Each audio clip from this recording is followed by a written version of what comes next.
Hello everyone, welcome back to my channel house लोक उड़ान। तो आज मेरे दिन की शुरुआत हुई थी 4:30 से। इसके बाद मेरे जो भी मॉर्निंग के काम रहते हैं वो मैंने पानी वगैरह गर्म किया, ब्रश वगैरह किया। इसके बाद 4:50 से मैं पढ़ने बैठ गई थी।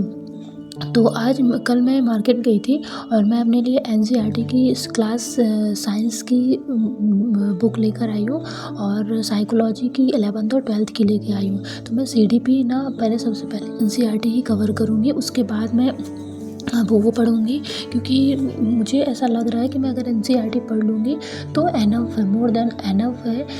और फिर पेडागोजी के लिए हम पीवाईक्यू की प्रैक्टिस करेंगे तो सीडीपी आराम से कवर हो जाएगी। तो मैं आज के इस वीडियो ब्लॉग में मैं कुछ मोटिवेशनल बातें करूँगी आपसे, जो बहुत ही बेनिफिशियल होंगी सभी के लिए। कल का जो क्रिकेट मैच हुआ था, वर्ल्ड कप 2020 हुआ था, तो आप लोगों ने क्या सीखा, मैंने क्या सीखा, मैं वो बता रही हूँ। तो मैंने जो भी 3 से 4 बातें उससे सीखी वो चीज़ें मैं आपके साथ शेयर कर रही हूँ। पहला कि मौका कभी भी आ सकता है, हमें हार नहीं मानना चाहिए। जैसा कि टीम इंडिया ने भी यही किया कि उन्होंने कभी हार नहीं माना। जब मौका आया तो उन्होंने अपना वो दिखाया और आज वो जीती है ना, विनर्स हुई। तो हमारी लाइफ भी ऐसे ही है, हमें भी ये एग्ज़ाम ना एक मौका मिला है और हमें इस मौके का ना बहुत अच्छे से फ़ायदा उठाना है और हमें अपनी मंजिल तक पहुंचना है ना। दूसरा क्या है, गेम कभी भी पलट सकता है। देखो, एक ओवर में भी एक ओवर ही है, जो एक गेंद ही है जो सब पूरा मैच पलट सकती है। ठीक उसी तरह लाइफ भी वैसी ही होती है, आज हार है तो कल जीत होगी, है ना। हो सकता है मुश्किलें अभी सामने हैं, जो हमारी मुश्किलें क्या है, हमारे पास बच्चा है, हमारे पास जिम्मेदारी। इन मुश्किलों के साथ अगर हम अपने हर दिन स्ट्रगल करते हैं तो हम ज़रूर सक्सेस होंगे, है ना। लेकिन कहानी यहीं पर ख़त्म नहीं होती, क्योंकि एक फैसला, एक कोशिश, एक सांस आपकी पूरी ज़िंदगी बदल सकता है, कहानी बदल सकता है। तीसरा नंबर ये, कंसिस्टेंसी आपकी असली सुपर पावर है। कंसिस्टेंसी, सही बात है। दुनिया में बहुत सारे लोग होते हैं जो एक दिन चमकते हैं, लेकिन इतिहास तो उन्हीं को याद रखता है जो हर दिन चमकता है। इसलिए चैंपियन बनना है तो हमें डिसिप्लिन में रहना होगा। हमें चौथा पॉइंट है प्रेशर ही असली जीत होती है। देखिए, प्रेशर कैसा, जैसे कि हम लोगों के ऊपर बहुत सारे लोग ताने मारते हैं, नेगेटिव होती है चारों तरफ से। कुछ जैसे हमारे पेरेंट्स हैं, माता पिता है, उनको हमसे उम्मीद होती है ना। तो इन सब के प्रेशर में ना कुछ लोग होते हैं जो टूट कर बिखर जाते हैं और कुछ चैंपियन बन जाते हैं ना। तो प्रेशर को प्रॉब्लम नहीं, अपनी ताकत बनाना है ना।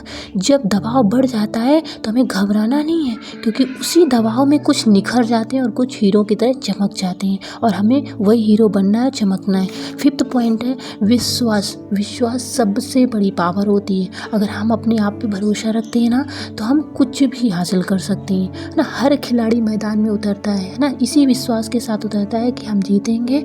और जब उसका भरोसा अटूट होता है ना, तो वो अपना इतना कॉन्फिडेंस दिखाता है कि सब उसके ऊपर कॉन्फिडेंस, सबको उसके ऊपर भरोसा होता है। और उसका यही भरोसा, यही आत्मविश्वास उसे उसके मंजिल तक पहुंचाता है। तो हम भी अपनी मंजिल तक पहुंचेंगे अपने भरोसे के दम पे, ठीक है ना। तो यहाँ पर मॉर्निंग में मेरी 1.5 घंटे की स्टडी कंप्लीट हो जाती है। इसके बाद आज पापा जी को जाना था ऑफिस, तो उन्हें 9:30 बजे निकलना होता है, मतलब 9 बजे घर से 8:30 बजे निकलना होता है। 9 बजे तो मैं फटाफट नीचे गई, और आज मुझे नहाने का कोई इशू नहीं था। मतलब थोड़ा हमने बात करी है तो वो मान गए हैं कि हाँ ठीक है, मतलब ऐसा अगर है तो पहले आप किचन का ही काम निपटा लो।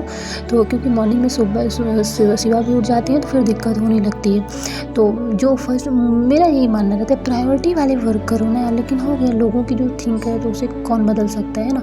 तो हम हाउस वाइफ को हमें हर एक लड़की को ढलना ही पड़ता है, ऐसे इन्वायरमेंट में अपने आप को ढालना ही पड़ता है। तो मैं नीचे गई और वहाँ पर तुरंत आलू बॉईल करा, आलू मटर की सब्ज़ी बनाई और एक तरफ पोहा बनाया नाश्ते के लिए। तो ब्रेकफास्ट करके पोहा गए। इसके बाद लंच के लिए मैंने उनके लिए सब्ज़ी और रोटी बनाई। इसके बाद हस्बैंड को निकलना था, उनके लिए भी लंच प्रिपेयर किया। और ये सब करते करते मुझे लगभग 8:30 हो गए। 8:30 बजे तक में पापा जी निकल गए थे। और इसके बाद फिर मैंने बेटा उठ गया, उसको ब्रश वगैरह कराना, उसको खाना खिलाया, और इसी बीच मैंने अपनी एडिटिंग भी कर ली थी। फिर बट शूट नहीं कर पा वो सॉरी वॉइस ओवर नहीं कर पाई। इसके बाद बहुत ही ज़्यादा परेशान कर रहे थे। और आज सच बताऊँ ना, आज मेरी दोपहर में भी कोई स्टडी नहीं हुई।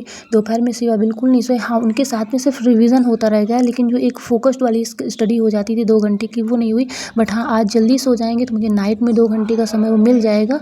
तो ऐसे ही चलता है यार, कभी कभी डे में समय मिल गया, कभी नाइट में मिल गया। और इस वजह से ना दोपहर में सो रही तो काफ़ी फ्रस्ट्रेटेड थी मैं। लेकिन अपने आप को बहुत बहुत ही ज़्यादा अपने आप को वो किया कि चलो यार, बच्चा है वो, हमें तो उन्हीं के हिसाब से ढलना पड़ेगा ना। हम अब वो नहीं सो रहा तो हम ज़बरदस्ती तो उसके सोने में नहीं कर सकते। तो ठीक है, जैसा भी हो गया उसके साथ में मैनेज करते रह गए पूरा दिन। और वॉइस ओवर भी नहीं कर पाई। अभी जस्ट नीचे गया है तो मैं वॉइस ओवर करने के लिए आई हूँ। और अब आप तक ब्लॉग पहुँचेगा। कभी कभी ऐसा लगने लगता है ना कि यार, ब्लॉग भी मैं बेवजह शूट करती हूँ, क्योंकि कहीं ना कहीं इसमें एक टाइम किल होता है और आप लोगों का रिस्पॉन्स उतना अच्छा नहीं आता है, तो डीमोटिवेट हो जाती हूँ। बट फिर लगता है कि चलो ठीक है, अब ये मैंने स्टार्ट इसलिए किया था क्योंकि ये मेरी जर्नी, जब मैं सक्सेस जाऊँ तो मैं अपनी जर्नी को देखूँ, तो मैं खुद में आगे मोटिवेट रहूँ। तो ठीक है, जो भी है, अगर आप रिस्पॉन्स करते हो तो ठीक है, नहीं करते हो फिर भी मैं ब्लॉगिंग करती रहूँगी। ये मैंने अपने लिए खुद का मेरा डिसीजन था। तो मिलते हैं नेक्स्ट वीडियो में। Till then bye bye.